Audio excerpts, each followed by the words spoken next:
할렐루야. 본문 23절을 다 같이 읽겠습니다. 사무엘은 기도하지 않는 죄를 범하지 않겠다라고 분명히 말하고 있습니다. 그렇다면 사무엘처럼 쉬지 않고 기도하기 위해서는 우리는 어떻게 해야 할까요? 기도가 습관이 되어야 합니다. 습관적인 기도로 쉬지 않고 기도한 인물을 꼽는다면 다니엘일 것입니다. 다니엘은 바벨론 느부갓네살 시대의 포로가 되어 바벨론에서 자라게 되었습니다. 다리오 왕 때의 일입니다. 그때 120명을 세워 전국을 통치하게 하고 그들 위에 총리 셋을 부었는데 그중 한 명이 다니엘이었습니다. 이에 총리들과 고관들이 시기하여서 다니엘을 고발하게 됩니다. 30일 동안에 누구든지 왕 외에 어떤 신에게나 사람에게 무엇을 구하면 사자굴에 던져 넣기로 한 것입니다. 이렇게 한 이유는 다니엘이 하나님께 기도하는 것을 알고 있었기 때문입니다. 다리오 왕도 이에 동조를 하고 조서에 도장을 찍고 선포합니다. 아무리 다니엘이라도 이런 엄청난 음모에 꼼짝달싹할 수 없게 되었습니다. 그런데 다니엘은 흔들리지 않습니다. 다니엘서 6장 10절 말씀을 다 같이 읽습니다. 다니엘은 하루에 3번씩 기도하던 습관이 있었습니다.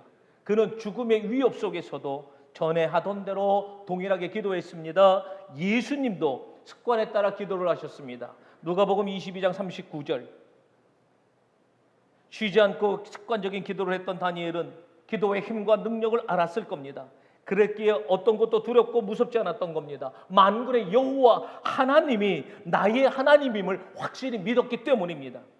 쉬지 않고 습관적으로 기도하셨던 예수님이셨기에 고난의 십자가 죽음 앞에서도 나의 원대로 마옵시고 아버지의 뜻대로 하소서라는 기도를 드릴 수 있었습니다. 성도 여러분, 기도는 하나님의 뜻을 내게 이루어가는 것입니다.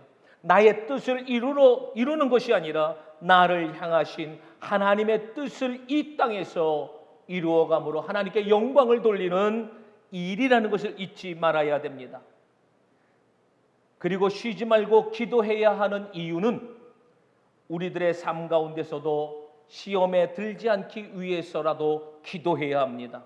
예수님께서도 말씀하시지 않았습니까? 시험에 들지 않도록 깨어 기도하라. 사단은 언제든 우리를 넘어뜨리기 위해서 기회를 엿보고 있습니다. 이 기회를 주지 않는 방법은 기도밖에 없습니다. 기도만이 시험을 이기는 힘이요 능력입니다. 우리가 하나님께서 축복하신 이 땅에서 살면서 해야 할 것이 있다면 이처럼 기도밖에 없습니다. 절대로 기도를 쉬는 죄를 범해서는 안 됩니다.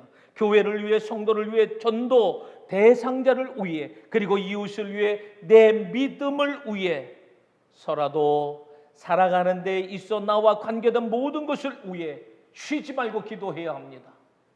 사무엘이 우리에게 말씀한 것을 절대로 잊지 마시길 바랍니다. 쉬지 말고 기도하세요. 시험에 들지 않도록 기도하세요. 그리고 하나님께서 모든 것을 인도하시도록 맡기는 기도하시는 우리 교회와 성도 여러분들 되시기를 주의 이름으로 축원합니다. 할렐루야.